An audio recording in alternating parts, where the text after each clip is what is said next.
ఉత్తరప్రదేశ్లో మతమార్పిడి నిరోధక చట్టాన్ని కఠినతరం చేయడంతో క్రైస్తవులు ఆందోళనకు దిగారు. నిర్మలా కార్వాల్హో ద్వారా హిందూ జాతీయవాదులచే పాలించబడుతున్న భారతదేశంలో అత్యధిక జనాభా కలిగిన రాష్ట్రంలో కఠినమైన చట్టం ఇప్పుడు జైలు శిక్షను కలిగి ఉంది.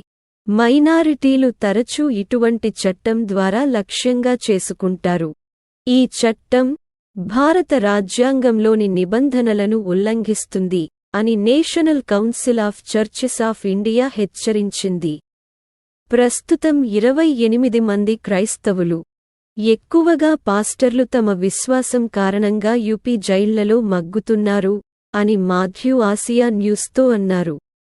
Lucknow, Asia news.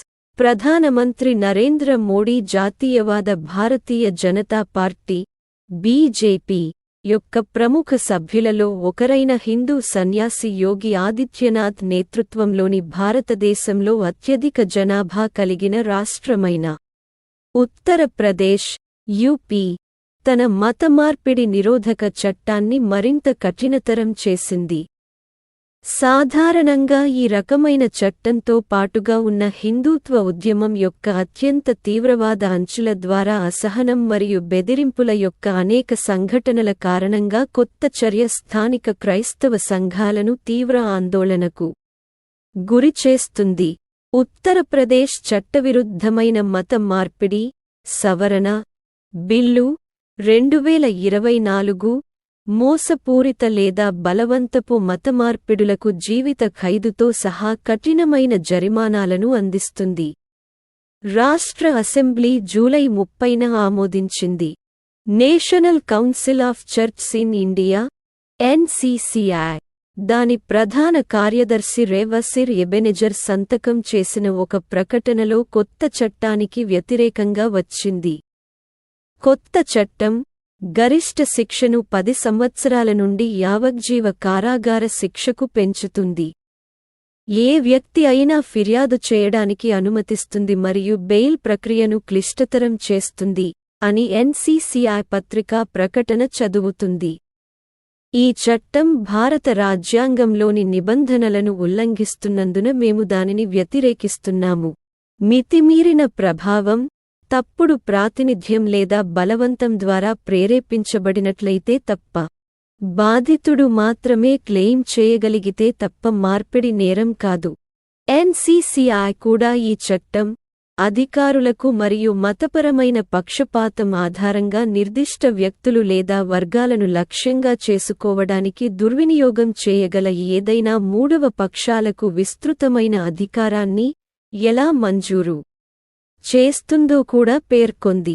ఇది క్రైస్తవ మతంలో బాప్టిజంతో సహా శాంతియుత మతపరమైన ఆచారాలను వేధింపులు మరియు నేరపూరితం చేసే ప్రమాదాన్ని కూడా పెంచుతుంది.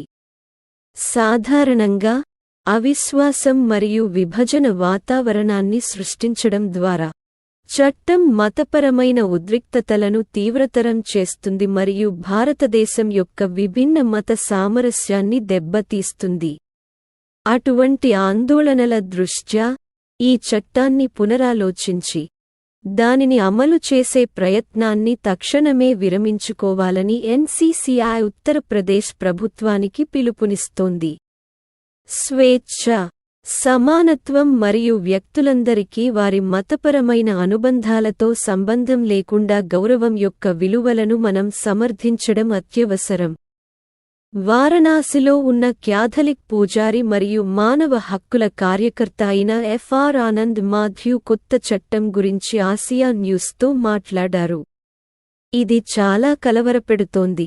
మునుపటి బిల్లులో బాధితుడు లేదా అతని, ఆమె బంధువులు మాత్రమే పోలీసు ఫిర్యాదు చేయవచ్చు. ఇప్పుడు ఎవరైనా తప్పుడు ఫిర్యాదు చేయవచ్చు మరియు జీవితాంతం క్రైస్తవులను కటకటాల వెనక్కి నెట్టవచ్చు అని అతను విలపించాడు. ప్రస్తుతం 28 కంటే ఎక్కువ మంది క్రైస్తవులు, ఎక్కువగా ఎవాంజలికల్ పాస్టర్లు వారి విశ్వాసం కారణంగా యూపీ జైళ్లలో మగ్గుతున్నారు.